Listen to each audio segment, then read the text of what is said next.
It's really coming down out there. Come on in. I'll take you to your table.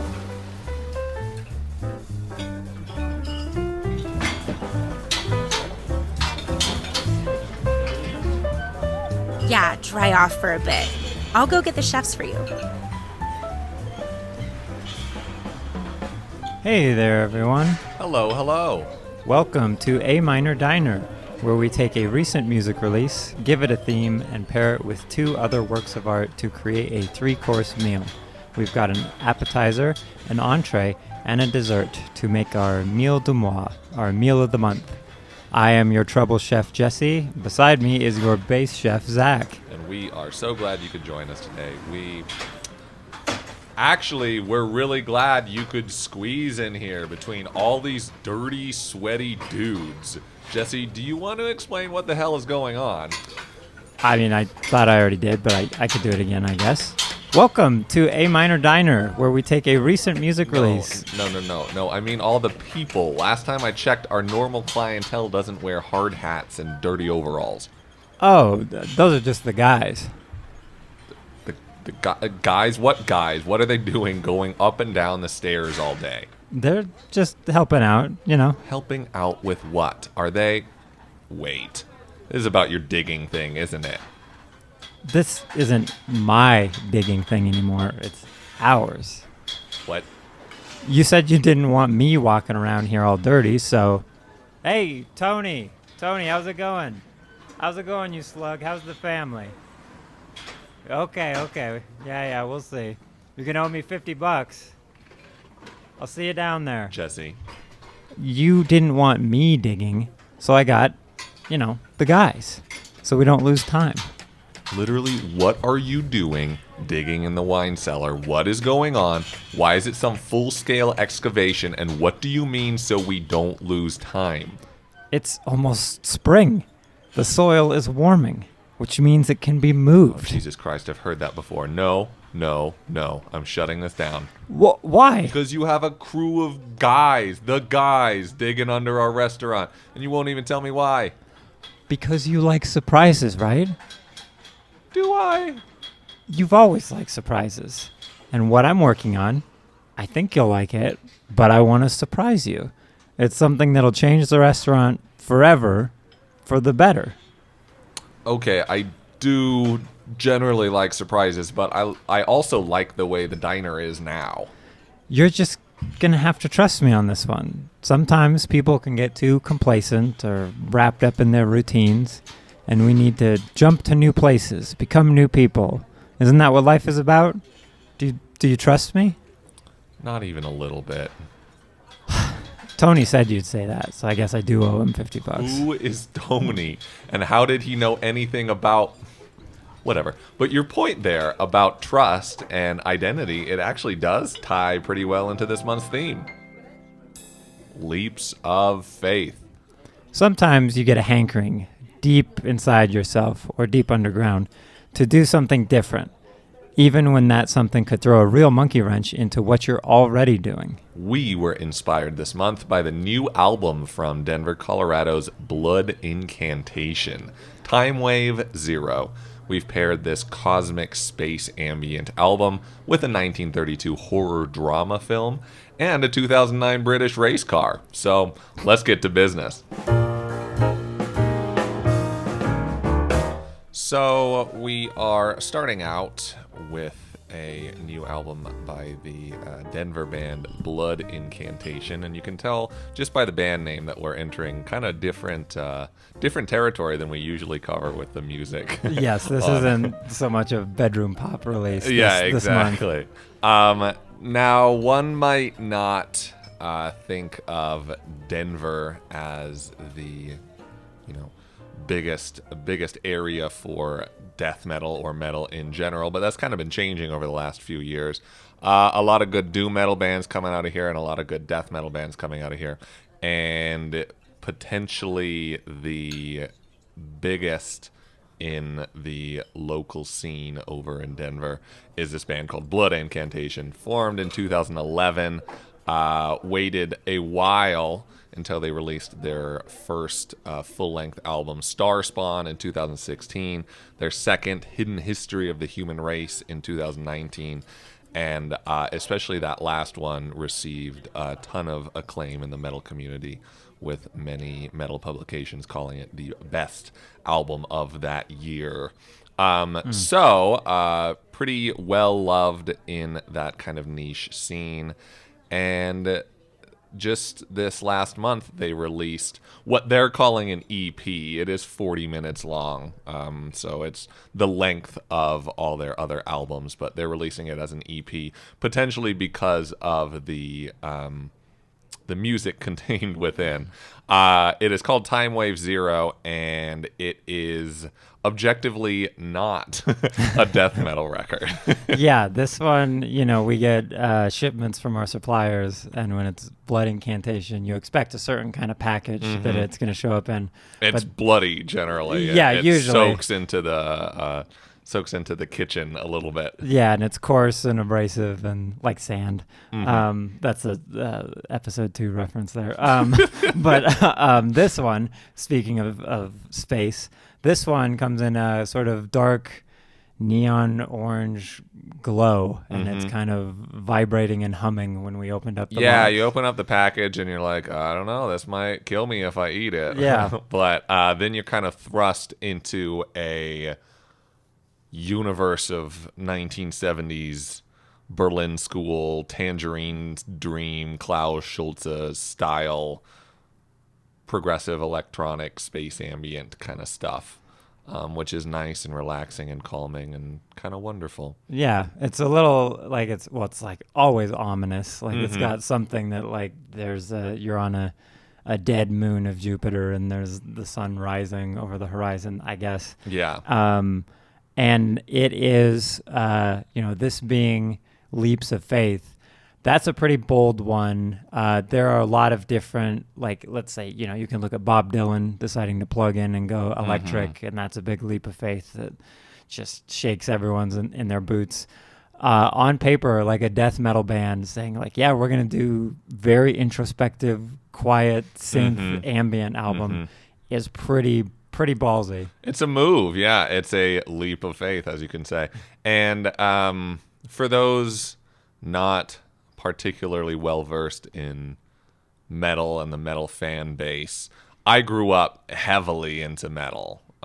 It was my first real musical love. I don't listen to as much of it these days as I did when I was younger, but I still listen to a decent bit of it. And metal fans are voracious, and metal fans are very, not all of them, but a lot of them are very, how would I say, heavy into a certain niche. Sure. So there's potentially no genre tags that are more concise and to the point than metal tags. You've got your doom metal, you've got your death metal, you got your black metal, but even inside of those subcategories, you've got, like, I don't really like brutal death metal. I'm more of a tech death kind of guy, or I'm more of a progressive death metal kind of person. Yeah. And these categories, yeah, they're pretty, I don't want to say formulaic, but there's a formula to each of these specific subcategories of subcategories. And these are the things that people like about that certain subcategory. So for one of the biggest new progressive death metal bands in the scene to kind of shun all that and make this, it's a big move. And while Facebook comment sections are not exactly the most enlightened places on the internet, I think it's kind of interesting to look through some of the comments about Timewave Zero. And some of them are positive. A lot of them, thankfully, there are some people who are relatively introspective and realize that their point of view is not the only point of view in the entire world. And a lot of them are like, well, it's not for me, but congratulations on doing whatever you wanted to do. But then there's a lot of them. I'll read some of the best ones. An absolute waste of time and money I fart better music. Cut the ambient crap and play straight metal. You want to put everyone to sleep? Okay, just do it as a side project. Easy as that. What an absolute turd of a record. It's been nearly 3 years since Hidden History, and this was all you could come up with. And they go on and on. Blood Incantation is dead. The end of Blood Incantation. I'm so sad.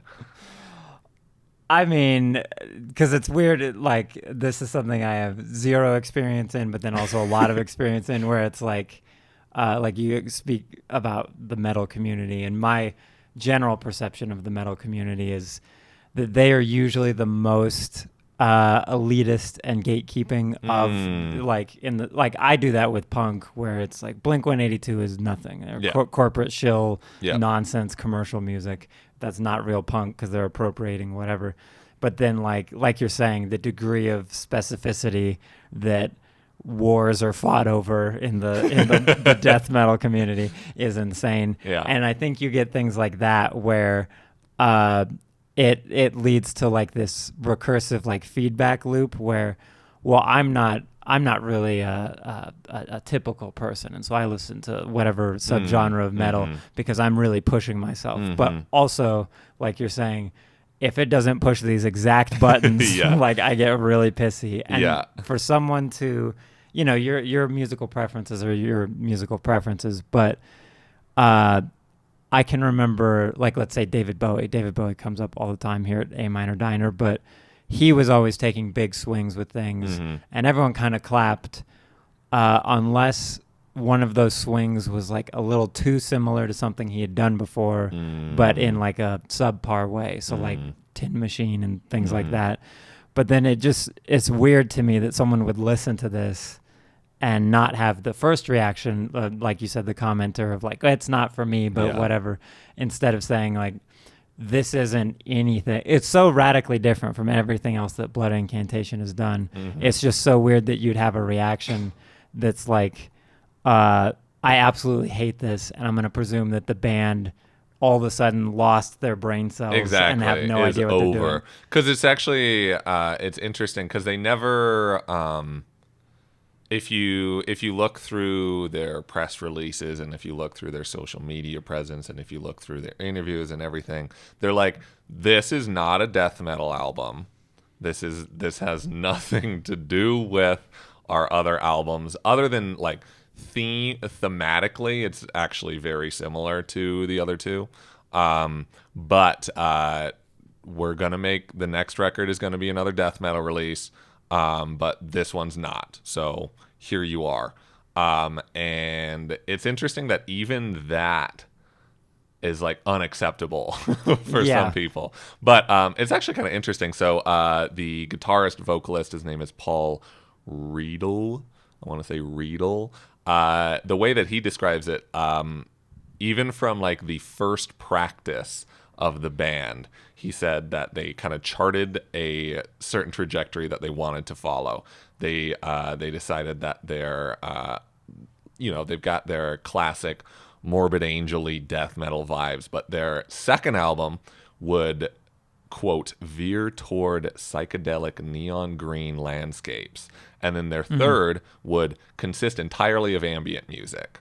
And that's like, first practice. This is, we're planning out the next 3 albums. Here's where we're at, which is kind of badass. Yeah, and good on them, because that's exactly what it sounds like. And I read some of their interviews and like some analysis or reviews of their work, and the common consensus is like, well, all of their work is about death and space. And I was like, yeah, there's no lyrics on this album, and I totally get that vibe. Yep.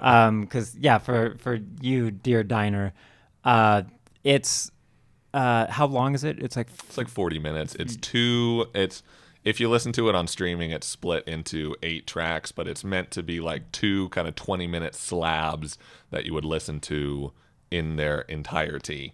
Both slabs kind of following a similar structure, I suppose. Yeah. So both of them start out with almost just like ambient tape noise before we get swell after swell of big synthesizer pads, which break into some nice melodies.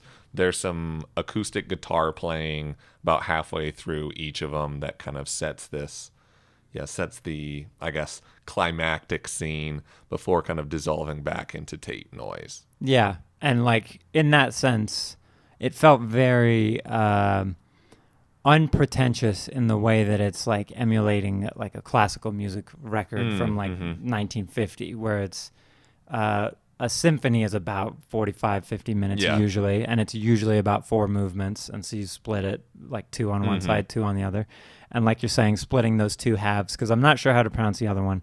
It seems like it's based on the moons of Jupiter to whatever degree, but then they're specifically labeled as movements, and there's something about it that it's like a interesting record to bring to the table because of your experiences and my experiences, where like I love ambient music and like electronic music, and I know you do too, but then having the crossover there of death metal meets Brian Eno basically to whatever degree, his Apollo album basically.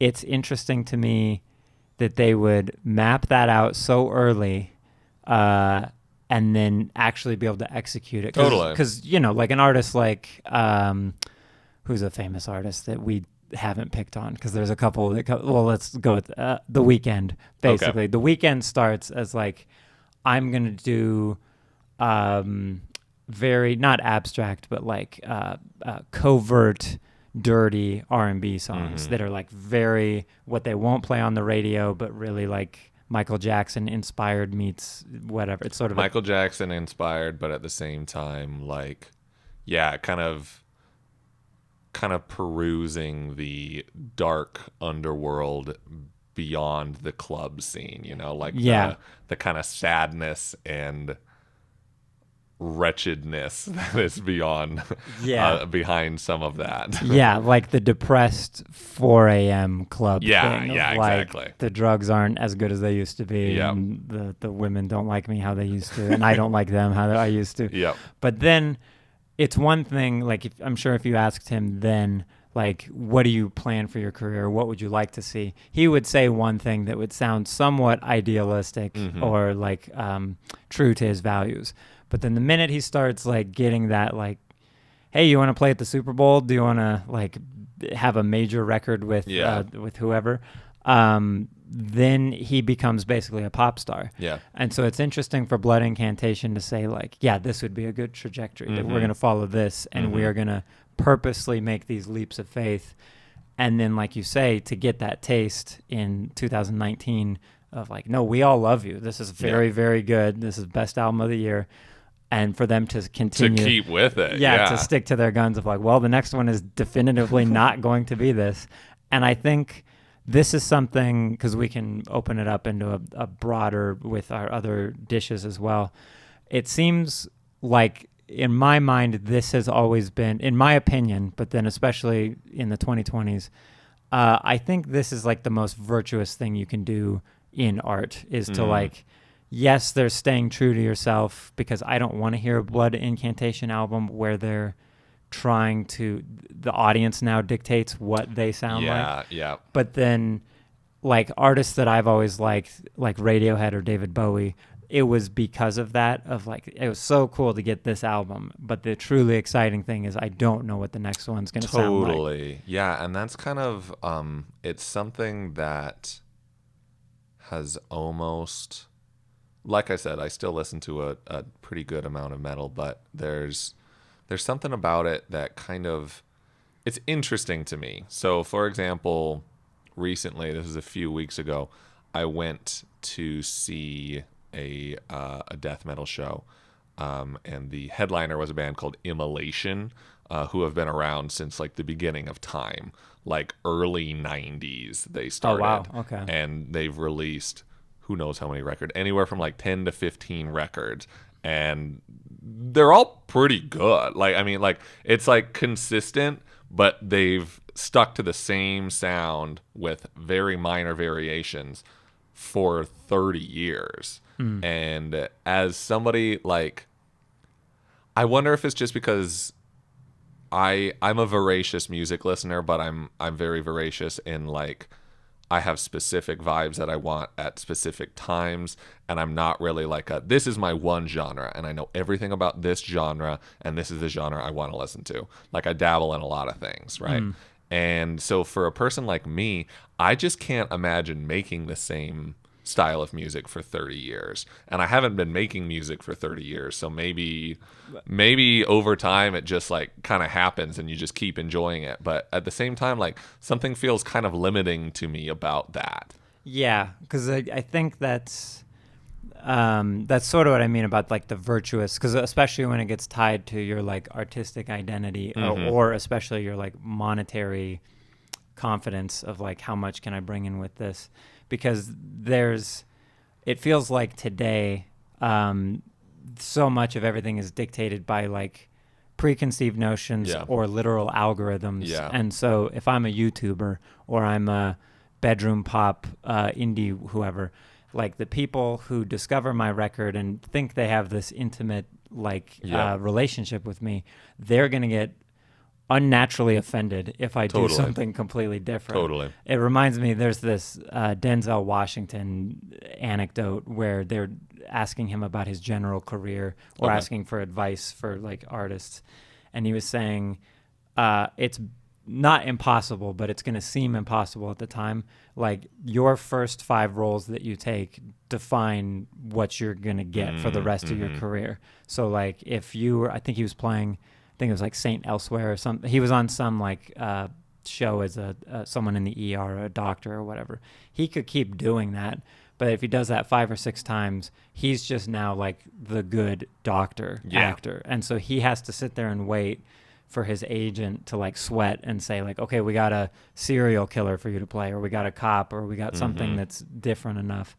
And I think that is in the era, it's very cliche to complain about social media, but I will anyway. But like in the era where you're expected to cultivate your own brand, even if you're just a person, you're not even an artist, I think it's like way too tempting to just keep hitting that button and not step outside of your lane. And I don't know of a good piece of music. We're talking like even like Miles Davis, where he's following a route, or Marvin Gaye or someone where it's like, let's just keep doing the same thing and eventually perfect it. Yeah. I would argue almost every great work of art is the result of some leap of faith, where they took something like, I know this, but let me just throw it off the wall in a weird way. And it makes me wonder if you actually like that artist, like you're saying, you know, rest in peace, Blood Incantation, because you did this. And it's like, yeah, but I would want like the recent Radiohead albums, the 2 recent ones. I haven't been as big of a fan of those.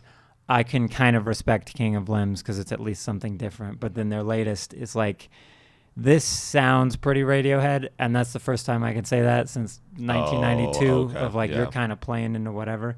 And it kind of raises this question when it comes to leaps of faith, because then Tom York and Johnny Greenwood from Radiohead have started a band outside of Radiohead called The Smile with this other guy. And I'm like, okay, well, that's a bit odd for the 2 creative songwriters in this group to do that. And then they've started putting out music, and it's like better than the recent Radiohead stuff. And then they put out recently a single for the upcoming album, and it is a old, like, unreleased Radiohead song. Interesting. And that's where I turn into that internet commenter, where I'm like, this is really stupid, and you can kiss my butt, Tom York. Like, why is this not a Radiohead album? Like, why are you... But I don't know. I kind of see both sides. So as a musician, I find myself, and I did it recently, I have my like main moniker, and then I had a bunch of these songs that like on the surface, like they could have been, I could have released them all as a release under my main moniker and nobody would have batted an eye. A, because nobody fucking listens to me, and B, because like, I don't know, the vibes were not like spectacularly different, but it just didn't really feel right Yeah. for whatever reason. So I created another quote unquote side project that I can then, release these songs under and not feel like, and I don't want to say like, because I don't think of myself as having a brand, but like I have an idea in my mind of what something is. And even though a lot of the songs that ended up on that side project record were written for my main project and then kind of abandoned by it, I don't know. It kind of feels like having like multiple personalities, but at the same time, it almost feels like artistically freeing that, like, I don't know, I have my main project and yes, I can fuck around and make new things with that. But if I want to, like, I can just make another Bandcamp page. Like I can can make endless pages on Spotify for my music. But because it's interesting. So Paul Riedel, the guy that I quoted earlier, he actually did release a solo album under the name Hovercraft about a year or two ago, doing something pretty similar, doing like ambient, space ambient, new age kind of stuff. Interesting. But then an interview quote from him says, to us, there's no reason a band can't play cosmic death metal in a club with Morbid Angel one night and then cosmic electronics in a planetarium the next. Consumer and corporate marketing conditioning do externally impose these types of limitations, but as artists, this sort of perspective couldn't be any more moot. Being free souls whose hearts are on fire, the sky is ground zero, and the only limit is the end of time. Which I like that a lot. I would agree. Yeah, that was like very concrete and then very like abstract by the end. Yeah. But I agree with both aspects. Yeah, because I do fundamentally, like, I might have my reservations about that Radiohead side project thing. But it is always like, I don't want to. I'm trying to think of a recent music release where it's superficial. Like, okay, let's get in trouble again. Taylor Swift. She takes these bold stylistic changes between albums, but they're very like, what's the least insulting? Like, they're very like changing her wardrobe, basically. Of it's still the Taylor Swift brand. It just, instead of I've got like a flower crown on this time. Yeah, exactly, flower crown, but not this one. Now I have like a spiky hat. Now or I'm wearing whatever. like 80s sunglasses. Yeah, exactly. Where it's the same thing over and over. That's a bit insulting. That's a bit patronizing. But then I think that's why her music doesn't resonate with me, because it doesn't feel like, okay, 30-year-old Taylor doesn't seem that much different than 25 or 20 or 15-year-old Taylor. Whereas if you take, I guess, what in your mind are some of like the critical or commercial failures of an artist that took like a big swing? Because no matter what, I think even if it's something super bold, I think it's like noteworthy and like applause worthy, that you should be lauded for, even if it's like, if it doesn't turn out well, I don't want to hear you doing something that's your conceived notion of what you think I want. Yeah. I want to hear from your, like you said, heart on fire sort of thing. Whatever ignites that. Yeah, I'm trying to think of pure, like, moves that they took that were complete critical failures. And I'm struggling to think of like a wonderful example right off the bat. I feel like the first things that come to mind are more in the era of, or not the era, but the field of film and film directors. Like, thinking of Richard Kelly, who directed Donnie Darko. Yeah. And then 5 years doesn't release anything, and then puts out Southland Tales. Yeah. That everybody's like, this is a piece of shit. But a lot of that, and I think it's starting to be reevaluated now. But when it was first released, I mean, this is a guy that released one movie. He released Donnie Darko, right? Yeah. And it was really interesting to watch people's reaction to Southland Tales, because he had a defined style, but only because he has one movie. It's not like he was like David Lynch or something, who released a bunch of films that were pretty similar and then released like, Dune and the straight story. Yeah. This was like, no, I have one movie out. Can I just do whatever the fuck I want to do? And people were like, no. Yeah, and no, that's, you can't. That's a weird. I know people have always had this because you can complain about things today, and then they can say, "Oh, that was Beatlemania 50 years ago or whatever." But this has always been a hang up and a very superficial, selfish hang up that I have with other music fans or other fans of things. Like you're saying, exactly that. I remember being young and being a huge like Daft Punk fan. And it was like, oh, so like Daft Punk is one of your like favorite groups. And at this time they hadn't put out Human After All. And so they had 2 albums. I was like, no, like a group that has 2 albums is not my favorite group. Like you have to wait till like 3 things come out before you get a general whatever. In the exact same way when they break up and people are just devastated, and it's like the group that put out 4 albums in 25 years, like like I love them. Toured like once a decade. Yeah, love them to death, but like this is whatever you're tying their identity to or your identity to. It reminds me there was an Eddie Murphy album. I think it came out in the late 80s or early 90s or something, but music.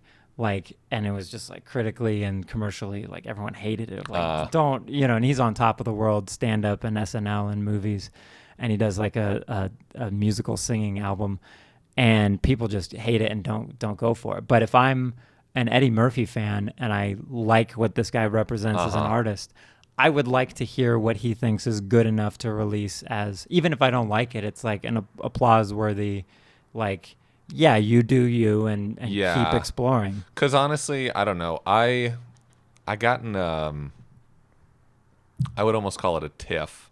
It wasn't a fight, but it was a tiff. I got in a tiff with a friend of mine because his main point in this argument was that people should go for like one thing. Like he didn't like musicians who would then transition into acting, because he's like, no, I mean, like, if you're good at this one thing, you should really like keep focusing on that one thing and become the best you can be in that one thing, and anything else is kind of just a distraction, I suppose. And I just fundamentally disagreed with him, because to me, if we are on this planet once, at least in this reincarnation, like it's kind of silly to stick to one path and say like, because of what, I don't know, because of my destiny or because of what I think I am good at this period of time, I am going to invest everything I have into this one path. Yeah. And that's just like fundamentally very like, it feels like a jail. It feels like a prison to me. Like I've got a lot of things I want to try in my life. I don't want to be limited to like one specific thing or even a specific field. Like having a job for more than 2 years, I feel like imprisoned by it. Sure. Yeah. And I would be, I guess, in the middle of that argument where I completely agree with all of that, because I think there's a general like momentum or inertia that this guy's worked for this thing for 60 years and he's 65 years old.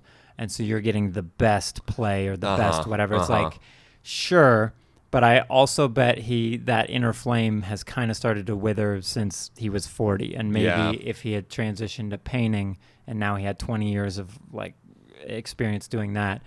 But then also the opposite, where I do think sometimes people get too multi-hyphenate of I'm an actor / musician / and not devoting enough time to each. Yeah, that's fair. But in the eternal, like, got to bring him up in every meal, like Michelangelo is a sculptor, and he just is like this perfect, amazing sculptor that's all he wants to do. And the Pope basically like twists his arm and you're going to paint the Sistine Chapel. Yeah. And he's like, I'm a sculptor. Like, you're some rich guy who doesn't understand one art doesn't go to the other.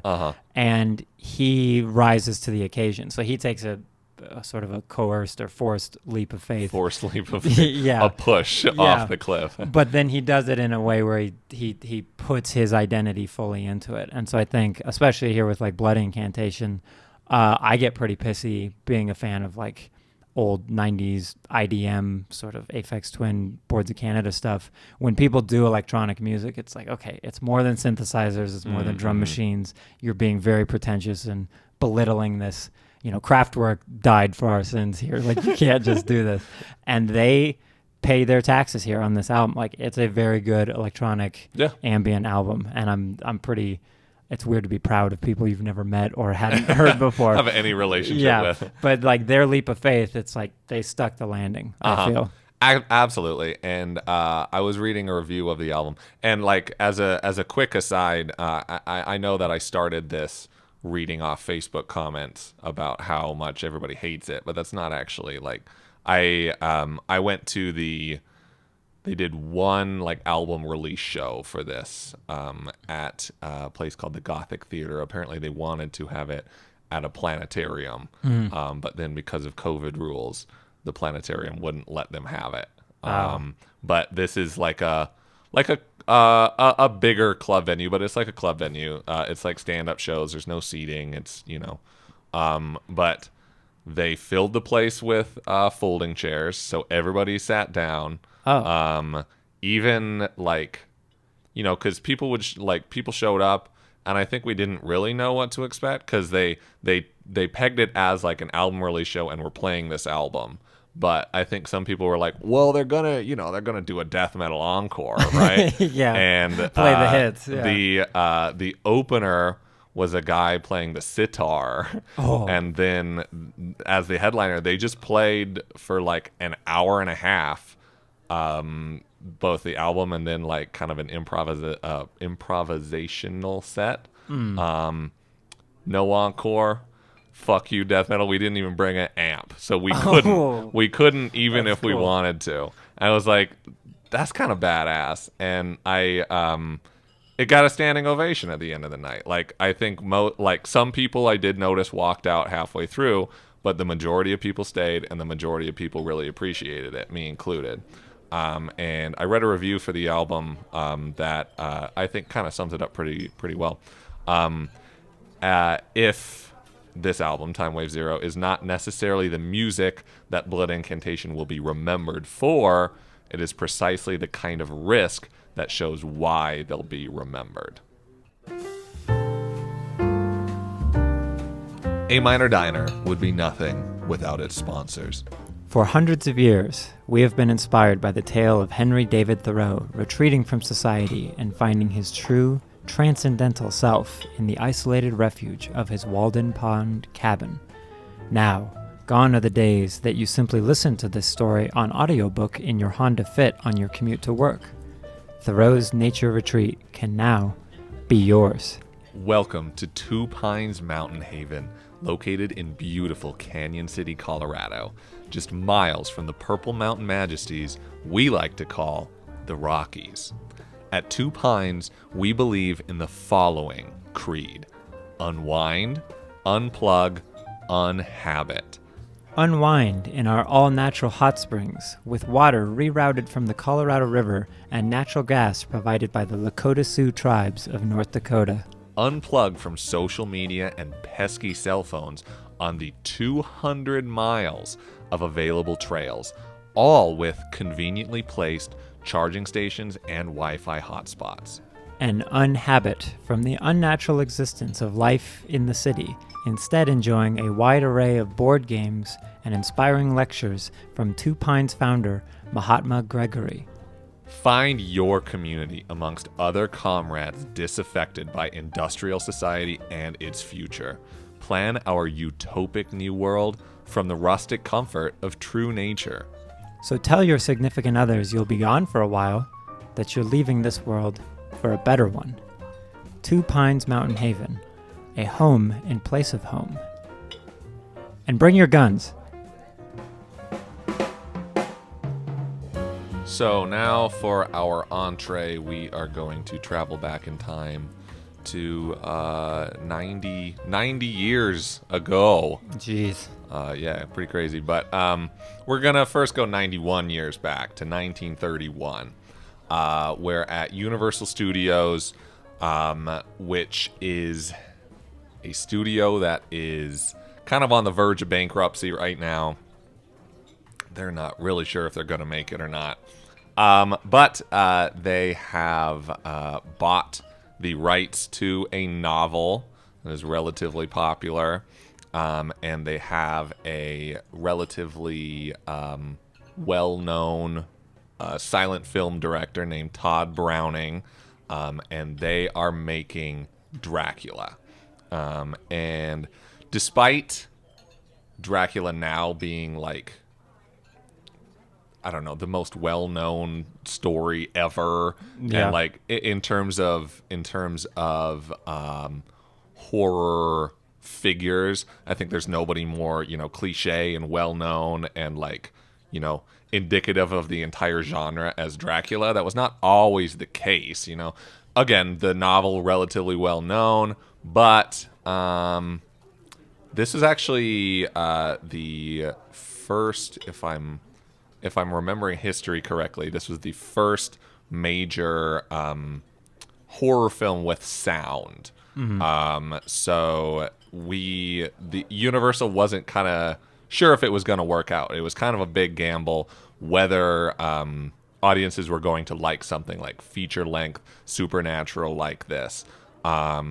They did. So they released it. Universal made a shitload of money. Todd Browning is suddenly, from a mid-tier director to now like one of the biggest names in the scene. His old company, MGM, because he actually has a really bad time with Universal. Turns out Dracula got recut after it was directed, and Todd Browning actually hates the movie. Hated. He's very dead. But Rest in peace, Mr. Rest Browning. in peace, Todd Browning. But MGM, his old company, kind of lures him back with the promise that if you come back to MGM, you can basically make whatever you want. We'll give you free reign. And so he does, and he makes the topic of today's entree. It's a film from 1932 called Freaks. Yeah, he gets, you see this every once in a while, less and less so as indie directors like sucking up to corporations and making soulless IP-driven movies. But you see this often in like the early 2000s, 90s, and 80s, where a director, the studio kind of leans on them and gives them some chips and says, if you do well with this, we'll kind of give you the keys to the vault. And sometimes those are very defining movies like E.T. or Jurassic Park or giant. We talked about The Matrix on that's right. Past dish. Yeah, or sometimes they are like Heaven's Gate, where they're a little too big and unwieldy. And so he is getting one of the first versions of this, where he's an established, like you say, silent film era director. And we've had sound in movies for like 10 or 15 years by this point. So they're kind of remaking things, but also rediscovering all the new possibilities. Totally. And yeah, he comes out with Freaks, which is based on this short story. It's in some small way. It's based on a short story, but very loosely based on a short story. Short story is called Spurs by a man named Todd Robbins. The short story is basically a tale of a nowadays I think the term is dwarf. Yeah. But back in the day, they would call them midgets. A kind of love story about a midget and a normal. I already used the term normal. Well, a full size yeah. blonde woman, and how it kind of ends in tragedy. But Todd Browning kind of takes this source material and pushes it to its extreme. So it is set in a traveling French circus, and it kind of follows a troupe of circus performers, most of whom have some sort of disability, right? So we're talking like the freak show of ancient vaudeville times. But there is a small person, a dwarf, who kind of falls in love with a trapeze artist, and the crux of the story is, I guess, how badly that works out. Yeah, and it's like exactly like you say, the title being Freaks. It is, for my money, like, especially because you if you do something very daring in film today, that kind of means something with like 130 years history of film. But in like the very early history of film, if you do something bold, it is kind of like medium defining. Totally. And to do what he does in this film, I'll just put my cards on the table immediately. I think it's like a perfect movie. I think it's like insane. I was like blown away by how not even just how good it is, but like how daring it is to do what it does. Totally. So he basically, and I'm sure we'll get into it. There is like representation in film, and there is this like desire to show disadvantaged or marginalized people. And a lot of times that gets so unbelievably like sanitized and whitewashed. Totally.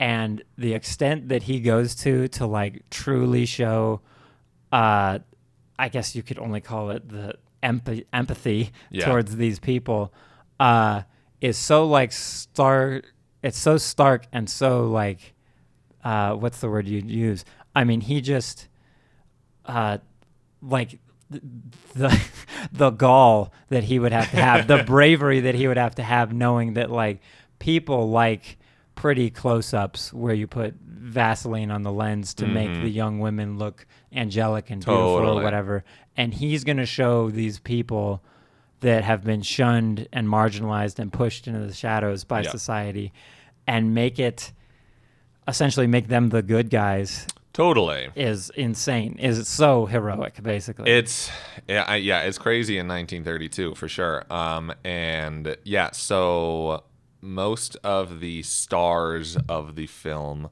were actual quote unquote freak show performers.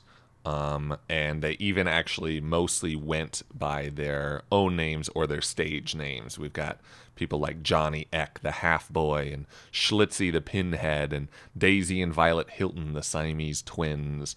So they're performing under their real names. And a lot of the film is kind of just following these people around. Like there's the main plot about the dwarf and the trapeze artist, but a lot of it is kind of just like showing the everyday lives of these people in a very kind of almost mundane way. Like they're falling in love and there's like comedic moments, but it never really feels at the expense of the performers, with like a couple exceptions, but it like almost always gets there. They're getting married, they're having kids, they're doing all the things, they're just talking to each other. And I just can't imagine 90 years ago, like you said, going to films, and going to films is a radically different thing then. We just turn on Netflix and we can find 10,000 like just pieces of fucking garbage to waste our entire life with. Put on in the background. Exactly, put in the background. But in the 30s, this is an event. This is a thing that you dress up for, and you put on your nice hat and your dress, and you go out for a night on the town, and you want something that's kind of like splendid and nice and makes you feel big emotions. And instead, you're watching less able-bodied people in a context that you've never seen them before, and a context that is kind of radically uncomfortable for you. Yeah, and I think what gets it, because like when I say it's like perfect, I mean that in like a subjective way, but also half objective, I guess, where it's like you're saying, there's this, it's not so much slice of life, but there's this mundane, these are people, they're just like you, but also like the writing is very clever. Like there are a lot of like little jokes and gags that I was like in a happy fun way, like frustrated of like, it has been 90 years and that is like better than things I see in movies today. Like, this is so fun. Like the conjoined twins, like what is the best mathematical possible like plot to give them is that one of them is getting married and the other doesn't approve of the guy, the suitor, and it's like that's so funny like all the time. It's always good. And then like the clown had quite a few moments where he like he's a clown in a circus, and circuses are a dying thing. Yeah. And it's even depicted as that on screen.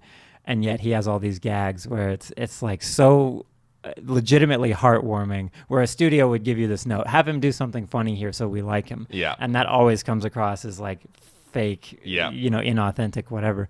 But when he does it, it's like, oh, right, people aren't so corporatized and commercialized in the 1930s. Because here, like the interesting thing about that, because there's another subplot. There's Frozo the clown, who kind of falls in love with this girl Venus that I forget what her role is even in the circus. I can't remember. She's kind of just like the good-looking heroine that exists in the film, I guess.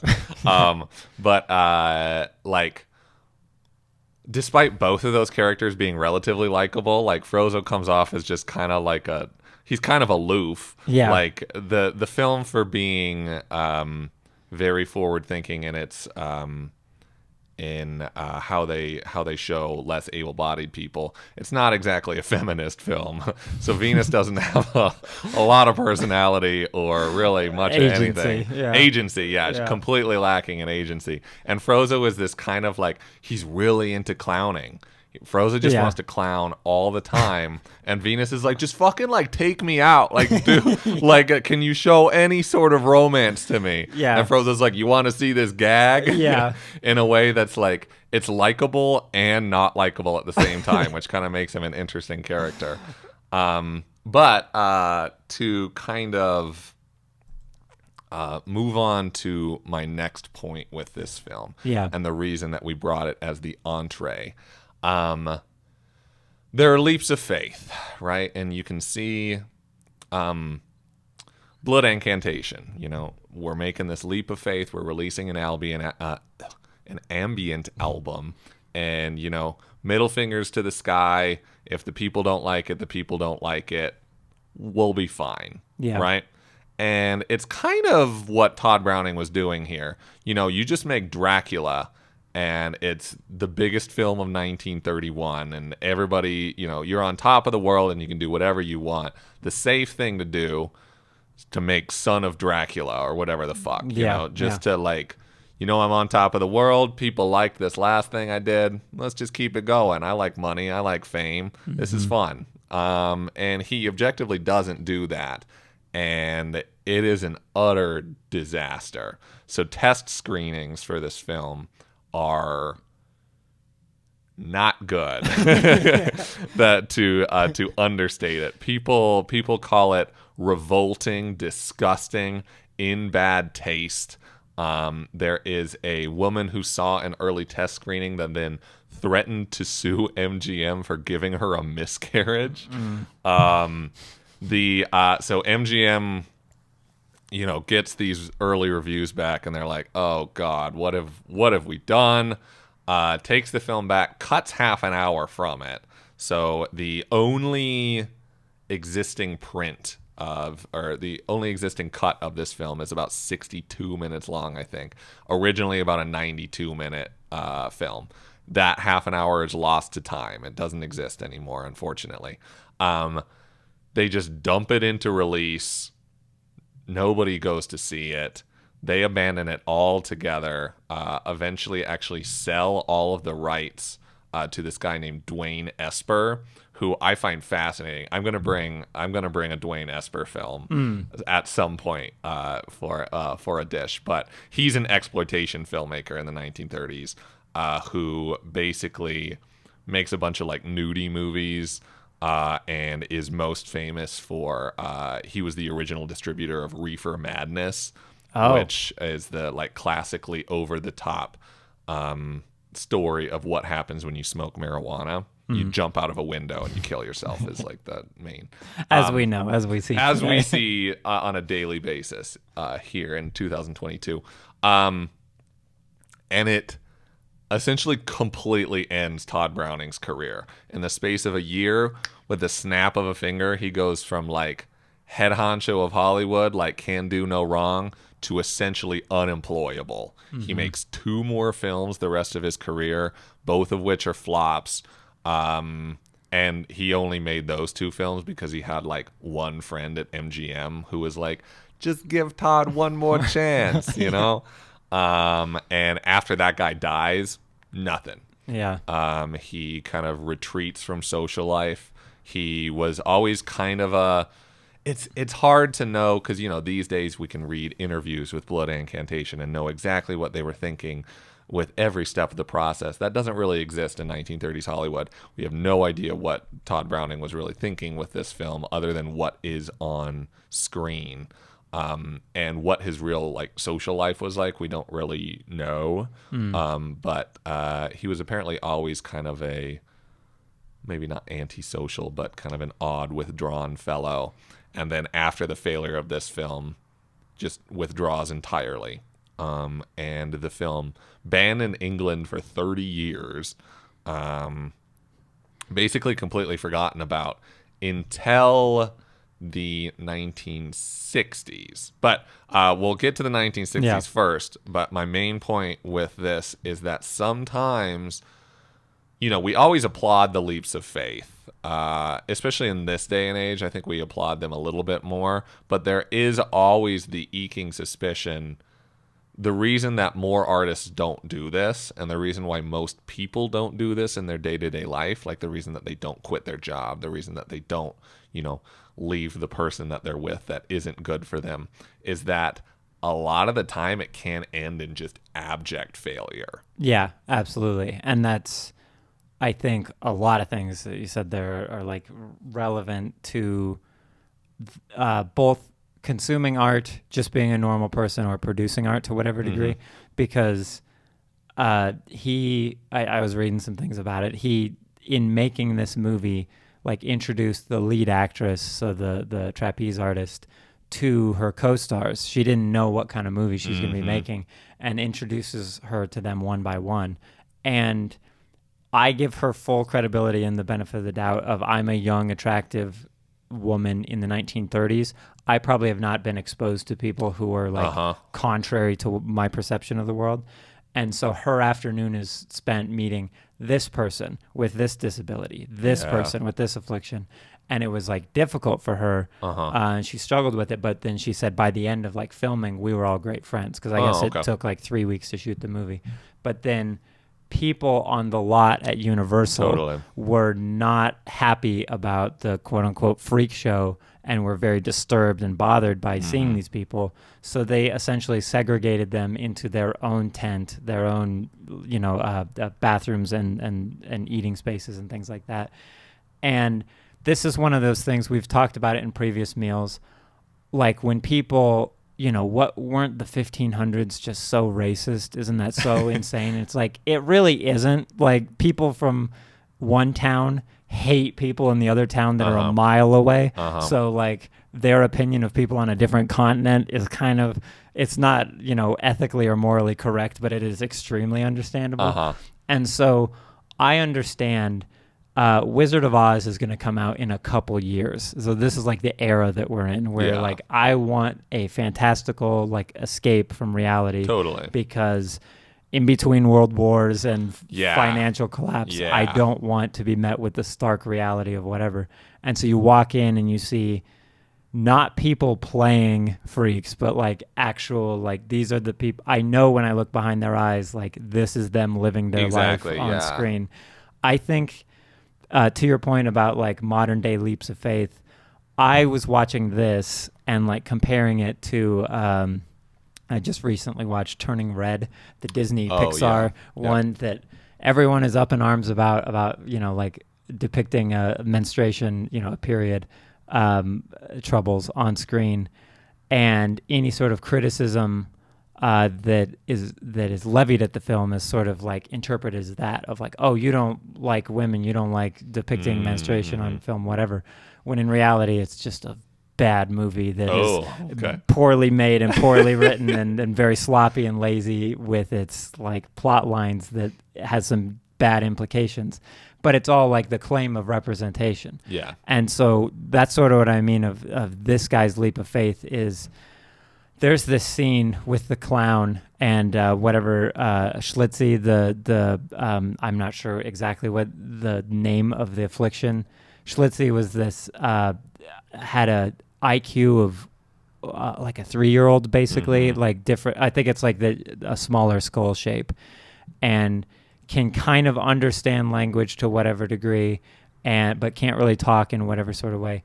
There's this moment where they're having a conversation or whatever, and in a similar vein, Coda, the movie that is nominated for Academy Award for Best Picture, the deaf sort of thing, that is a very cute portrayal of deafness for people to, as John Lennon would say, like rattle their pearls about, like for people to pat themselves on the back. That I'm like so happy that like I support the deaf community, whatever. Yeah. Compared to this, where it's like, no. Representation means putting your full foot forward and putting these people, letting you show them how human they are. Yeah. And I think, just to wrap up that point, I think it is very selfish and irresponsible to criticize people in the past for behaving a way of like, well, why didn't they just know what I know now, basically? But like, I read that, like, banned for 30 years, rated X in England. Everyone's just revolting, like that this is grotesque and disgusting or whatever. It's like literally what movie? That's one where I was like ashamed to be totally like after the first 5 or 6 minutes of this movie, you weren't drawn in empathetically to these people. Like, how did you accidentally become that judgmental? Yeah, it's really interesting. And like I think overall it is like an incredibly empathetic portrait of the performers with a couple like sidesteps in the we were talking before serving this dish about whether or not to call it a horror film, because it's generally pegged these days as a horror film. And I think part of that is due to Todd Browning's other works. Like Dracula is without a doubt a horror film. And Todd Browning made London After Midnight with Lon Chaney, which is like the most famous lost film of all time. The Unknown, all sorts of like, pretty horror-centric films. And this film, I think you could really only call a horror movie for about, and giving no spoilers to what's going to happen in this movie, but for about maybe 5 minutes of its runtime, it kind of becomes a horror film. And the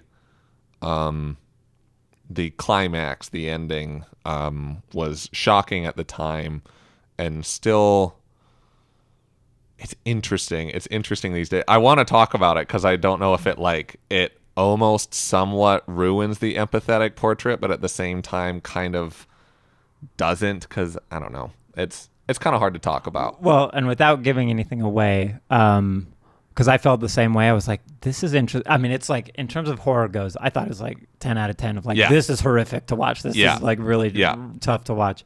But then I felt good about it, where I was like, okay, I don't like feeling overly black and white moralistic. Like, oh, this is great that this bad, brutal thing happened. Yep.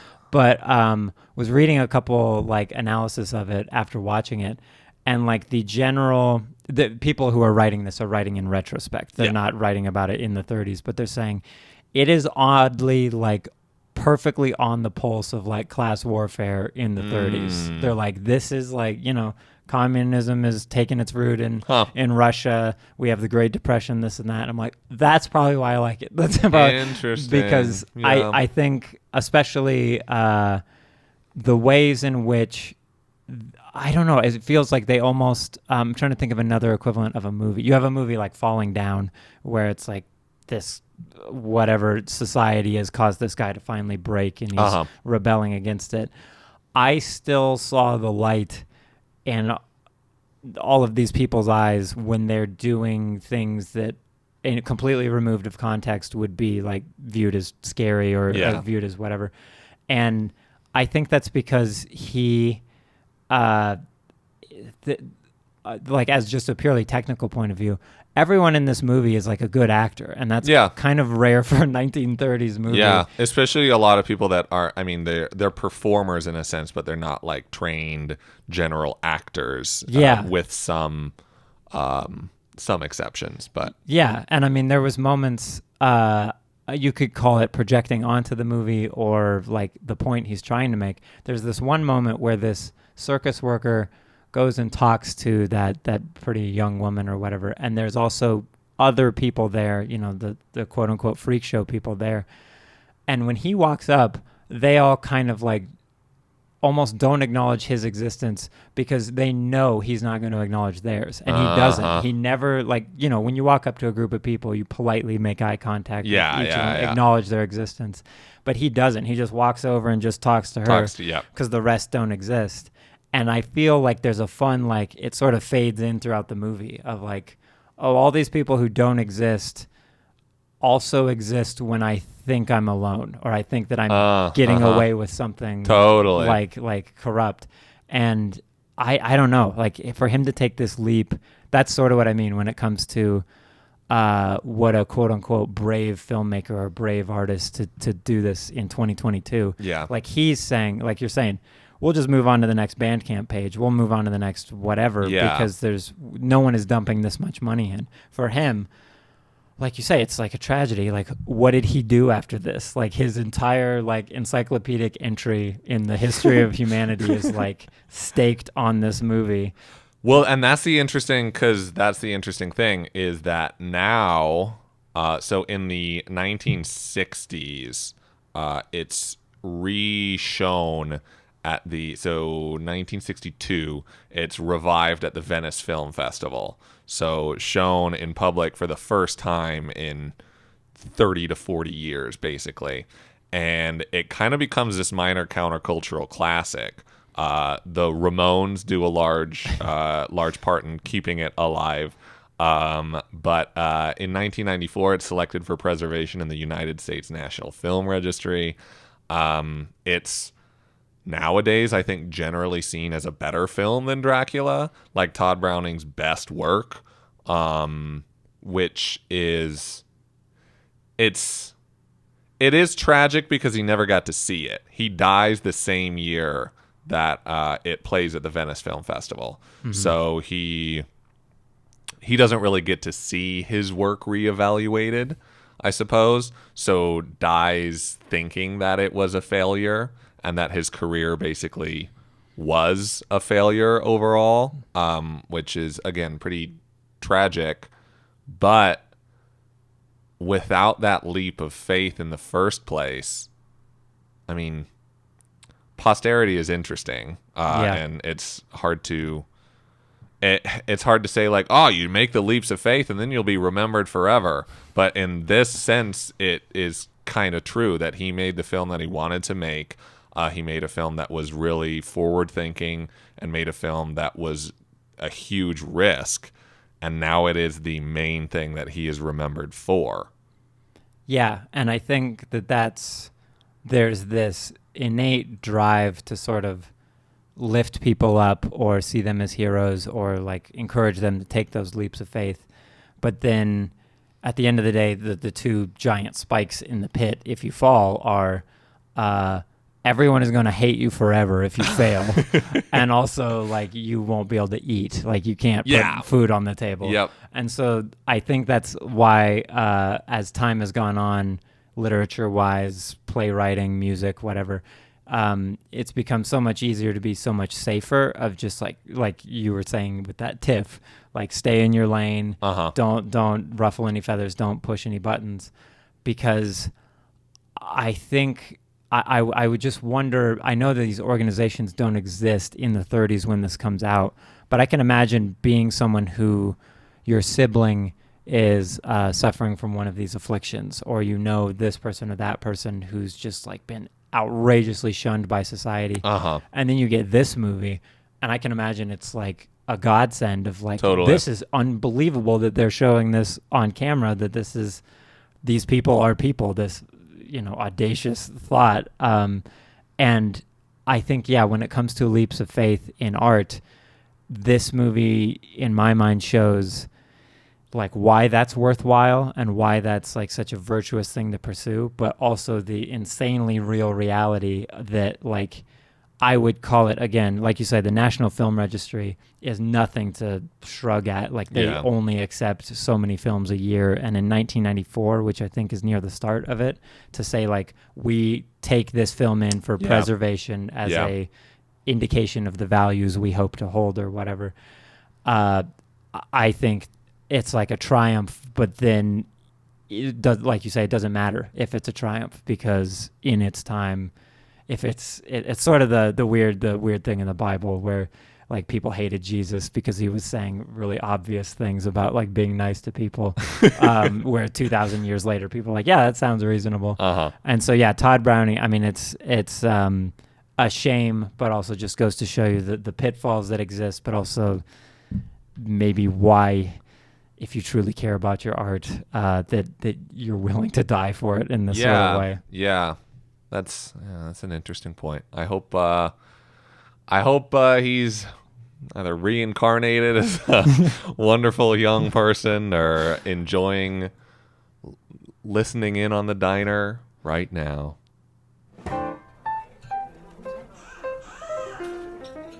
So for our dessert this month, I thought we could wheel out something a bit different. Literally wheel it out. Yes. Got a bunch of big sweaty men in here and this giant car. Yes. You might be wondering why we're in the A Minor Diner garage in this moment. There was a comment that your base chef, Zach, made on another one of our meals here, where it seems like, just as human beings in general, maybe culturally, if something is seen as useful or practical, that we sort of exclude it from ever being considered art. And that's not always like the best thing to do, that you overlook a lot of like creative contributions to society in doing that. And I think, like, let's take architecture, for example. I think anyone would argue that that is a work of art, that is artistry, even though every building ever could literally just be a square. It could just be a square, yeah. They could be all of these identical apartment complexes that they build in every American city these days that look exactly the same, and they're featureless and disgusting, and I hate them more than anything. And they cost an arm and a leg to get in there for the privilege of living in this like featureless box. It's like $2,500 a month. Yeah. Except for they call it the hypercube or whatever, and then Zoomers run in there. But yeah, there's like a team behind like a beautiful building that like has a general spirit or philosophy that they want to evoke this feeling in people who stand before it. It's like a giant sculpture. And in this same line of thinking, I would argue that a vehicle, something that is specifically designed to take you from A to B, is basically just architecture in motion. And for today's dessert, I think we can serve this car. It's a rather unique, unusual car. There's only 3 of them in existence, but one that epitomizes a leap of faith. It is the Brawn BGP 001. And guys, if you could fire it up for a second.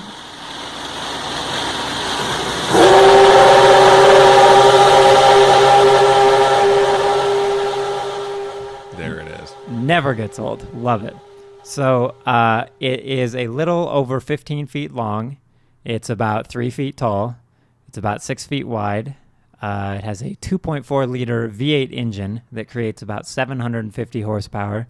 And the whole thing weighs about 210 pounds.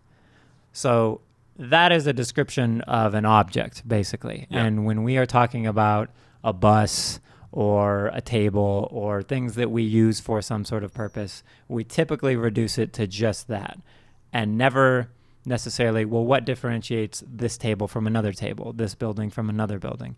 And when it comes to this car, every piece of it has a story behind it, one unifying story, one unifying like philosophy or spirit that basically epitomizes this leap of faith, that epitomizes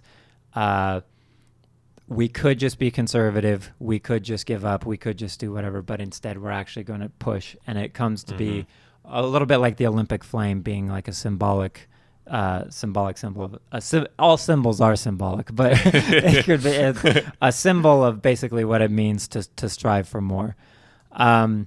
So when I was very young, I got into racing, and then I was about 12 years old when I found NASCAR.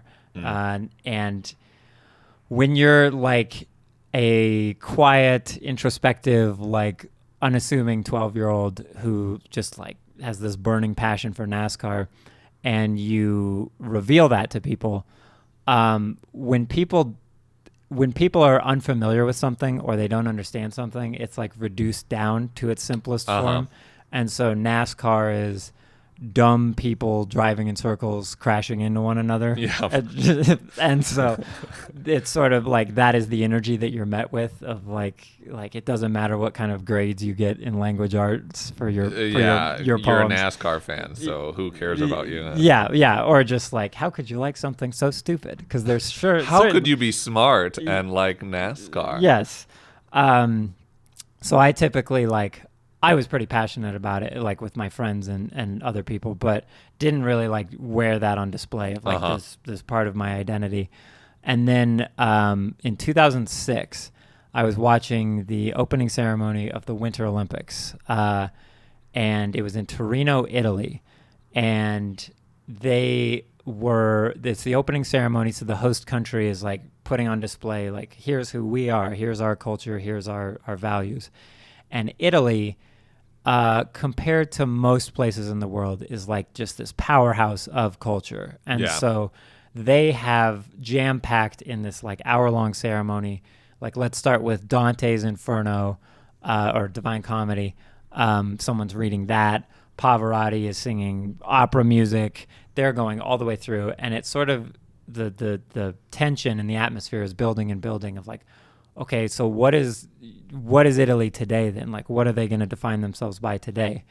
And this was like a very formative moment for me watching this, because they get to about the 80s or 90s in the general Italian timeline, and there's these interpretive dancers doing this crazy Mad Max-ish sort of thing. And then the stadium goes dark, and on the other side of the stadium there's this platform, and this white light shines down on this brilliant red Ferrari Formula One car. And all the Italians in the stadium like go nuts, and they start cheering and clapping. And I'm like, that doesn't really happen here. What's going on here? Like, there's a car and a bunch of like high-minded people at like the world stage here. They're clapping for a car, basically. I like race cars, but that's a dumb thing, isn't it? And that's so, a low class thing. Yes. And so they, the crew members come out in their red Ferrari jumpsuits, and they put the tires on the car, and they lower the car down onto the platform. And inside is Michael Schumacher, the Ferrari Formula One driver, and he fires up the car, and the engine note, rings out through the stadium. And everyone starts cheering and clapping, like all 190 countries here at the Olympics. Everyone's freaking out, like this is Italy. And it was like this transformative moment for me, because it was like, there is a place in the world that this thing that I like, the poetry I see in it, the ingenuity and the engineering prowess that I appreciate, this is actually respected and appreciated and celebrated in some place. And so I would, my leap of faith in that moment is, when you're a NASCAR fan, NASCAR races start after church, like at 2:00 in the afternoon, and it's not a big deal. When you're a Formula One fan in America, they mostly race in Asia and Europe. And so you are waking up at 6:00 in the morning or staying up till 2:00 in the morning to watch these races. And so I started watching Formula One races, fell in love with it, a lot of good, fun political intrigue and everything. But there is this car that arrives in 2009, the Brawn BGP 001, that basically, if you talk to any fan of any form of racing, they are very passionate and very tribalistic, where Ferrari fans are known all over the world. The Tifosi, like, if it's not a red Ferrari, it sucks, and I hate it, and it's against my... Because Ferrari... When a Ferrari wins a Formula One race, the church bells in Italy ring out. Like, it's like their national identity. Same thing with like a Honda or a Toyota in Japan. Like, you can hear the crowd louder than the cars. So when you say the words Brawn, like, what do you think of Brawn GP or whatever? To any racing fan in the world, there's this sort of like childlike, they might kind of like blush of like, oh, that was the best thing that ever happened to the world this car. So the general story here behind this car and why it's a technical work. It's just a car. It just takes you from point A to point B. What would make this like worthy of a museum? Worthy of a work of art? So Ross Brawn is this race engineer from England, and he joins Formula One in like the 70s or 80s. And Formula One, for those that don't know, it's a racing series. Formula means like a series of rules. And so here's the box that this sporting organization is going to, all these rules are going to put you in a box, but then anything in that box, you can do whatever you want. Is there Formula 2 racing? There is. There's Formula 2, Formula 3. The Formula 1 means it's like the fastest, the most daring. So like this is where the pinnacle, basically. So he moves to the Benetton Formula One team in 1990s with Michael Schumacher. They win some championships. And there's a couple things here I'd like to introduce to our topic of taking leaps of faith, because I think a leap of faith is only a leap of faith because there's this sense of identity in it that if I'm Blood Incantation and I'm this death metal band, on paper, it's not that big a deal for anyone in the world to do like a big cosmic space ambient album. But for them to do it, it implies the soul searching in them as well as the people who are looking at them. It changes the identity of what they are known as. Yeah. And same thing, like identity is on a fundamental level, like a matter of perspective of like this filmmaker, Todd Browning, doing Freaks is his, there's this thing that we all understand exists. We all get the circus. We all get the freak show. We all understand it. But his identity is what defines like the perspective that we get. And so... Yeah, and it's interesting... when we were talking about the entree, we didn't even talk about the fact that Todd Browning began his career actually working as a circus performer. He was the buried alive guy in a circus where they would put him in a coffin and bury him alive for 3 days. And that's extremely poetic considering that's what they did to him after his movie. So, like, yeah, art is what separates Van Gogh from Monet is, like, their identity, their perspective. And there's this interesting philosophical puzzle that I've always loved that I think, viewing this car through that lens, it's called the Ship of Theseus. And the Ship of Theseus basically asks, it's this old Greek philosophical puzzle. Let's say you have a boat, and this boat is made of, like, 500 wooden pieces. Every time you take that boat out and bring it back, one of those pieces has to be replaced. It's like rotted or cracked or whatever, and you have to replace it. So after like 3 or 4 years, you've replaced every piece of wood on this ship. Yeah. And the Ship of Theseus asks, is that the same ship? Yeah, okay. Because if you've taken this Theseus out and then back, if none of those pieces are original, what defines its identity? So Ross Brawn and Michael Schumacher look at this sinking ship on the Formula One grid, the Ferrari team. Ferrari has been this national identity of Italy for so long, but now in the 90s, they're terrible and they suck because they've rested on their laurels. They're too arrogant. They're too conservative and set in their ways. So they leave the championship winning team at its peak and go down to like one of the worst teams. Uh-huh.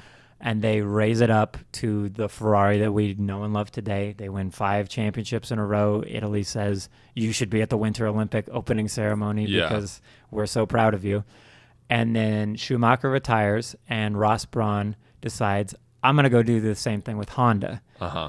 And Honda is exactly the same thing, where the Japanese have always struggled to, when they do well in motor racing, the Japanese are unstoppable and unbeatable, like when they're the Nissans particularly. But Honda has been in F1 since the 60s, struggling.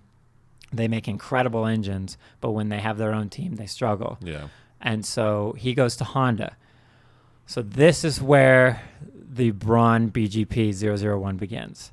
Honda is this big, amazing corporation in Italy in Japan. Italy. You know, allies in World War II, but not quite the same country. So they are noticing that the company's starting to wane in whatever way, and they decide, okay, we're going to invest $3 billion. $3 billion into the road cars, into normal street cars that people actually use. $3 million, or another $1 billion into Osimo, the little robot that walks around and carries things. They're like, we want to make this our legacy. And then they give $1 billion to the Formula One team of like, we cannot continue to race around the world and get embarrassed like this. You know, let's go. Problem is, about 5 minutes after that happens, the global crisis, the global financial crisis hits. And Honda, being a very conservative, huge Japanese company, says, okay, we're going to leave. We're going to exit Formula One. And that doesn't really happen. Formula One is a European body, and so they have labor laws that are, you know, you're supposed to phase this program out over a couple of years. But Honda says, we literally don't have the money to do this. We're done. Yeah. And so this car that they've been building for 2009 is just going to sit in the garage. So in Formula One, every 5-6 years, they come up with a new formula, a new series of regulations. And so 2009 is a new series of regulations. Okay. So teams that aren't really at the top are putting all of their eggs in one basket to say, who cares about the 2007 car or the 2008? We're going to make the 2009 car. Okay. And no one in history had done this as much as Honda. Honda was like, we are going to This is it. Yeah, this is all we have. This is the assault, is 2009. All the money on black. Yeah. And then they say, actually, we're leaving. And everyone, Ross Brawn walks in. He's like a team principal at Honda, at Honda. Walks in. He gets called in for a meeting. And he said he knew that there was like a problem when he walks into not a big meeting room, but a small meeting room. And there's just this Japanese Honda executive crying while they get in there. No. And he's like, okay, so that's not a great sign. And they say, we're leaving. Okay, when are you leaving? December. Like, we are done at the end of the season. And then the Honda people start filing in a lot of like redundancy and retirement people of like, here's how to get your affairs in order. Yeah. And Ross Brawn is basically being given this ultimatum that, not even an ultimatum of like, well, you're going to close because there's no money and there's you're going to start racing again in like 3 months. So you're never going to get this team off the ground. Well, what makes the car a work of art is that it comes from a singular perspective, essentially. It comes from the culture of this team, the culture of this organization. But there's this one Honda engineer in about November or December that reads the 2009 rule book, reads the regulations for the cars, except for he reads it not in English, but in his Japanese. He can read both, but he reads it in Japanese. And that's the thing about language, like as I'm sure as you know, the different syntax and grammar sort of affects the way that you can that you interpret. Think. Yeah. And so what is black and white is also black and white in other languages, but different shades of gray. And so he sees this aspect of the car in which an English reader could also, they'd have to go well out of their way to see this aspect, but only 2 dimensions of physical space have been defined, not the third dimension. And so he's saying, this aspect of the car, we could actually do this thing to it. And he just takes an insane leap of faith that they're not going to cut his head off for going up the ranks and saying, we could actually do this thing would be insanely illegal to the car. But at this time, Honda's collapsing. And so like, yeah. Go for it. Yeah, like I don't remember his name, but you're like, yeah, whatever. So the team is collapsing. They can't go to the test for next year. And the other competitors are running, and they're getting the lap times in. They're seeing the lap times. And the engineers and the people in charge of the data kind of come up to the top brass and say, it's weird because we're seeing that if we were at the test, we would be going faster than everyone else by like a couple seconds, by like quite a lot. And the team are like, this is so heartbreaking because like all of this, like we're collapsing and now our data is like failing us. That like we could. Yeah, they're like, this is just a catastrophe because like we can't get investors if we show them data that says, oh, actually we'd be winning, because it's obviously wrong. They're like, something is wrong with all of our equations, all of our formulas. Like this team is about to just eat it. And so the drivers are looking for sponsorship. The team are looking for like corporations, and no corporation. If Honda just said, we can't make it work and the entire world has lost its money, they're not going to dump any money into this team. So Ross Brawn buys the team for £1, one British pound, which is like $1.50. And this is a team that Honda had poured billions into, and he just buys it. They show up at a test in England. They have been allowed to run the car once and outside of a sanctioned test. And what separates a Cinderella story of like a David and Goliath sort of thing from this story is that Cinderella, when she puts her foot into the glass slipper there, it fits. But when Brawn builds this car, the engine, it's built around a Honda engine. And so when you lose the Honda engine, you can't fit another engine in there. So they put a Mercedes in there and it doesn't even fit properly and they have to stake it in there. All this to say, it goes okay. The driver's like, yeah, it's interesting. It feels weird. It's whatever. They go to the opening test of the season and they announce, okay, we're not Honda anymore. We're Brawn GP. And everyone's like, very cute, very interesting. That's fine. There are no sponsors on the car. This multi-billion-dollar operations, they need giant corporate logos. It's just a blank car for the first time since like 1955. And they show up and like, yeah, we're going to race too. Like, isn't this nice, sad, soppy story that like this little orphan team is going to be finishing last on the grid? They do the first test. There's 3-day test. First day test, they do pretty well. And in racing, you measure it by tenths of a second. So how fast are we in terms of tenths? 0.2 of a second is pretty decent. That's pretty okay. Like drivers can negate that advantage or disadvantage, whatever. Second day of testing, they're about half a second faster than everyone else. Half a second is like a lot per lap. It's like a ton. Third day of testing, they're over a second faster than the rest of the team. Or the rest of the teams. And a second in racing is like an entire lifetime. Like if you're a second ahead, they're saying like, oh, so did they just win the whole championship like before we've even set foot? And the reason for this young Japanese engineer notices this discrepancy that only 2 areas of physical space are defined, not the third one. It's basically the back of the car. The back of the car, and again, I'm just a stupid NASCAR fan, so I don't forgive me for this simplistic explanation. But I know nothing about any of this. So no, that's just along for the ride to whatever degree.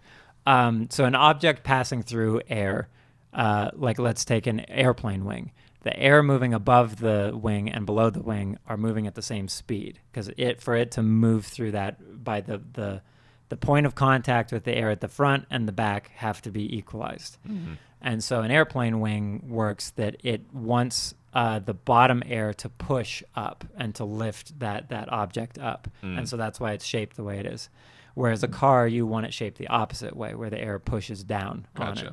So typically on a car, and you can see this on street cars, the lower they are to the ground, it creates pressure, basically. So like in the same way you hear meteorology talk about cold front moving in or warm front and how weather can change so quickly is that if air is very chaotic, it's very high pressure, and so it's harder to manage. So on a race car, you want to get the air from underneath the car, from the front to the back, as fast and cleanly as possible, because if it's going chaotically, it can't grip the track. So this young Japanese engineer noticed that the back of the car had a blank space that was undefined, that the spirit of the rules said whatever, but not the literalness of it. And so they created what's known as a diffuser. And a diffuser basically takes the air, sucks it out from the bottom of the car, and lets it mix with the air from the top of the car at the back in a way that just doesn't destroy the air and make it so the car is undrivable. All this to say, they show up and they have this decidedly like illegal part. Like all these teams that were cheering them on of like, you go orphan team. Like we're so sad. These 800 people that would have been fired aren't fired. Yeah. And then they show up at testing and they're destroying everyone. In terms of leaps of faith, Ross Brawn and this engineer and this engineering team, this car, there are other Formula One cars. They all look the same to the naked eye to whatever degree. Yeah. But actually like looking at the nose, looking at the rear of the car, looking at the cockpit, looking at anything, they're very different. And they're different in a way that says, we believe this is true of reality, that our computer simulations or our, the Italians make Ferraris they care about the curves of it in a way that British teams don't, in a way that German teams don't. German teams make great engines. Why don't Canadian car manufacturers make good engines? It's just something about the culture that seeps into that. And so this car being a leap of faith basically said, we're going to put a bigger front wing on this thing than you'd ever do because it'll actually slow you down too much. We're going to do this thing to the back of the car that actually you shouldn't be able to do in whatever way. We're going to show up to Australia with a team that shouldn't exist because it was just formed 3 weeks ago. I know you've all been working on your cars and teams for 3 years to get to this moment. But we're here. We're here, and we're here with this naked car with no sponsorship, basically like trying to run a space like NASA out of your backyard is this team that they have no money, they have nothing but their brains and their passions behind this car. And it shows up and it dominates and it just destroys the field in Australia. And they start filing petitions of like, this car's illegal, this car's insane, this car can't be allowed to stand. Well, in Formula One, you need money to continue to develop the car. They have no money. All of the eggs went into this basket. Yep. And so typically throughout the year, the cars should get faster and faster and more suited to what they're doing. This car did not have that. They showed up and they had 3 cars. Average F1 team has about 8 because if you crash a car at 200 miles an hour, it destroys the car. Pretty done. Yeah, exactly. And so they say, don't go off track. Don't destroy the car. Just the best advice. Yes, and like you need to go fast and you need to be on the razor's edge to win. But yes, if you destroy this car, there are 800 people back in Europe that are going to lose their job because we don't have this. And the drivers at this time are Jenson Button and Rubens Barrichello, who are both not known as good drivers. They're great drivers, but they've never gotten the chances that they've deserved. They've always been second place. They've always been the underdogs. And now all of a sudden they're put at the top of the mountain and told, you have to hold the gates for about 9 months because they're just going to get faster and faster. And we are just going to stay at we're going to be a stone sinking. And so this leap of faith is, you watch it, you turn it on TV. It's just a bunch of cars going in circles. It's just, identical traffic, as I've heard it. So condescendingly phrased. But in reality, this team has to put those cars on cargo planes, take them from Japan to China to Australia to Europe to South America to America, all on this like pretense of cashing checks that they don't have, leaps of faith that they don't have. Yeah. This Japanese engineer is like, we can do this, and they're not going to rake us over the coals because if this is found out to be an illegal part, none of these people are going to work in Formula One again. Yeah. And they keep doing it. The FIA, the governing body, says, no, it's a legal part. And so all the other teams had developed their version of it in the background, waiting for that. They put it on the car, and they are starting to destroy Brawn. And they're coming up through the field, getting better and better cars, better drivers. But this very long-winded story to epitomize what makes a work of art and what makes one a leap of faith. Brawn goes on to win the Drivers' Championship and the Constructors, the Team's Championship in this event, in this season. 30 seconds after that, Mercedes buys the team. And a lot of the teams stay. Some of the team don't. The drivers don't stay. Mm-hmm. This is this thing that existed for about 9 months. Yeah. This like ragtag group of people from a team that had technically existed since 1958. Honda has given them basically the opposite of like the Freak situation, where he's like, I'm going to take this swing. I'm going to make this movie about this. Honda this said, one, you have what we are giving you, and this is it. Yes, and you have to do this, like walking the plank, basically, puts Ross Brawn in this position. And that team goes on, Mercedes goes on to be this dominant, amazing, incredible team in the way that Honda still probably cries that they gave up this insane superpower. So why I bring this, like, relatively one-sided, weird, off-the-wall work of art of like, can you even argue that a car is a work of art? It shows up. I'll never forget, in Australia, my brother and I are watching. It's like midnight or something, local time, and it rolls off onto the grid there. This like naked car. By that point, they had one sponsor. It was Virgin, the Richard Branson thing. So there's just this weird white and like electric yellow car with this bright red Virgin thing on it. And there were these disparaging remarks of like, yeah, and it's about to get treated like one, like it's about to get completely destroyed. And then using that as almost like a frame of reference, I guess, this virginal aspect, to me and to a lot of people like me that watch F1 either casually or passionately, they have these events where they bring classic race cars out and they run them at like races. There's a famous one, Goodwood, where they take these cars run up a point-to-point track, and we measure the differences between 80s race cars, 90s race cars, 2010s race cars. There's like a lump in people's throats, or this sort of like teary-eyed effect when you see the Brawn GP, BGP 001 car roll off, where to a lot of other people, it's like this white carbon fiber nonsense thing that like stupid people go drive around in circles. But like to us, like just on a personal note, my mom was laid off because of the financial crisis. And a lot of corporations that shouldn't have closed, like whereas the banks didn't. And to a lot of people, they'll see this car and they'll hear this note, they hear this engine note, and it could be mistaken for just like everyone else's to the layman's point of view, where it's just a white car, the other ones are blue and red and yellow or whatever, and it sounds like a loud thing that I don't want driving through my neighborhood. Yep. But you see it go up the hill, and it was this reminder of 9 or 10 months where people just, no, we really believe in this. Yeah. Why are we doing this? It defies all odds. Because we like Formula One. We like racing. It's not even the same as like a soccer player. Like, why is Babe Ruth's final home run ball like a work of art? It's like, well, it barely is, because it was designed to be like a normal baseball. It just takes on new significance.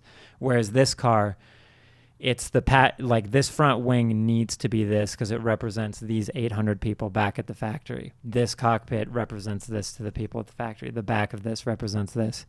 And other competitors might have this spiteful attitude towards this car, but when they bring it out on track, like the memory of losing to this quote unquote illegal car to whatever degree, when they bring it out on track, there's this reminder that there's this Latin expression, art gratis artis, or artis gratis art, which is art for art's sake. And so these people that bought a Formula One team for $1 billion, they paid a dollar for it effectively. It's this reminder that a leap of faith in my mind, that guy on the side of the street playing his acoustic guitar, or more like a violin, when they take a classical violinist who's going to be playing at the Lincoln Center in New York, and they put him out there on Times Square and dress him in bad clothes, and people don't stop and listen to him with the same reverence that they would. The Brawn GP, BGP 001 is like this symbolic token to me of like a leap of faith is being taken almost everywhere you look. And it's carpenters are not just making a bookcase or a table or something like that. There's something in them why the leg looks that way or why the specific wood staining. And so it's just my way for dessert of saying like almost any good work of art is a leap of faith, and even something that doesn't shout and advertise itself as a leap of faith is one. I guess to turn this over to you for a brief moment. For about 15 seconds. Yeah. You don't have to quit your job as a leap of faith.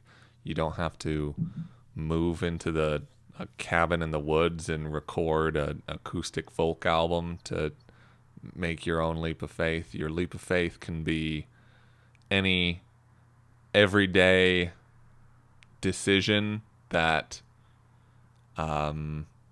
you believe in, that you think is right, that you think is the correct move at that time. And it's kind of liberating, right? You don't have to move to the woods. Yeah, and if it goes unnoticed, which just taking stock of what we have, Blood Incantation very much has gone noticed, where people are either supportive of their decision or they get pissy and think that they're dead. Yep.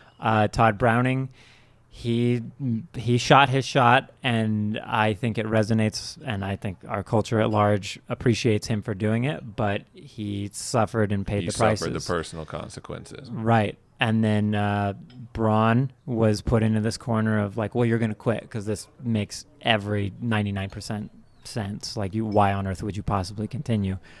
And he says, because I like it. And this Japanese guy says, because I like it. And it even if it is such a mundane thing as a car is not just a car. A table is not just a table, as Lou Reed and Metallica would remind us of, if I could pull that one out. But oh no. Yeah. So when it comes to leap of faith, it's a matter of that, keeping that inner flame lit, and almost in an Icarus sort of way. It almost doesn't matter if you sink or rise. It's that you do what is true to you.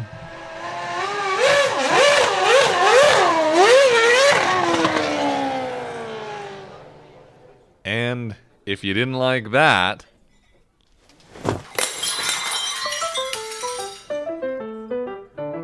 also on the menu this month, Yule Glitch Princess. London by way of Singapore artist Yule's follow-up to their fantastic Serotonin 2 is artsy glitch pop, great for soundtracking your retreat from social life and spiral into an existence spent in lonesome internet wanderings. Big Thief put out an album called Dragon New Warm Mountain, I Believe in You. I'm normally not one for Brooklyn neo-folk quartets with very long album titles and even longer albums, but this simple and super melodic record might just be my favorite of the year so far. Messa released Close. The Italian four-piece continue on with their unique brand of crushing doom metal, ritualistic atmospherics, and dark jazz ambience in what might be their best release yet. Honningbara put out Animorphs. This Norwegian garage punk outfit manages to create a relentlessly fun and memorable post-hardcore album that Gen Xers and millennials alike can let loose with and scream along to. And I'll listen to anything called Animorphs. Yeah, and the album cover is like a fun, like chicken leg turning into a hand, and it's a weird, interesting, fun album. As are all of these, and you can listen to these and many more on our Spotify playlist, A Minor Diner Dishes. It's up to, I can't remember how many hours. It's like 300 hours of music are on that thing. 300 hours. Can you imagine? It's a fun one to just press shuffle on for sure. It'll kind of wake you up and put you back to sleep a few times. Been a good month. Interesting meal for sure. Yeah. First car. Yeah. First car. Yes. I really showed my encyclopedic knowledge of Formula One racing today. You did, and that's, it's incomprehensible. It couldn't be put into words. Oh, exactly. So, yeah, I just know so much about it. But before we wrap up, I guess as we always do, let's go to the kitchen. Oh, sure. Yeah.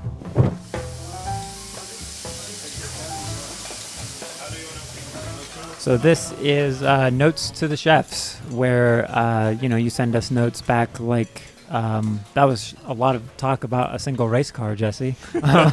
Why did you do that? But we love taking your questions here. And for last month's meal, we asked you, what time in history do you like to see depicted in art today? And we received a great answer from Ren from Chicago. She says, one era I like to see is the 1960s, like in Judas and the Black Messiah or the trial of the Chicago 7, because that felt like such a historic time, and seeing how people responded to almost constant chaos is instructive and inspiring. But really, I like all period pieces that resonate with modernity without being anachronistic. Yeah, and that's particularly the 1960s. I feel that used to be like baby boomers overly celebrating what the 60s were and misrepresenting them. Yeah. So I think it's finally gotten to a point of, being neutral and more critical. Mm-hmm. You have an answer? Any particular soft spots for period pieces? I was thinking about this because we talk about history all the time. We both love history. And so how do you define it down into one single thing? And I thought, maybe I'm more complex than that. Maybe I just love all of human history. And then I realized, no, it's actually 1900 to 1960 China. Oh, okay. That's it. Go from Qing to the Republic to People's Republic. It's such a tumultuous, weird, constantly changing for everyone. So Farewell My Concubine or The Last Emperor or a lot of literature like The Good Earth and things like that. Okay. But what about you? If you had to narrow it down to just a time and place.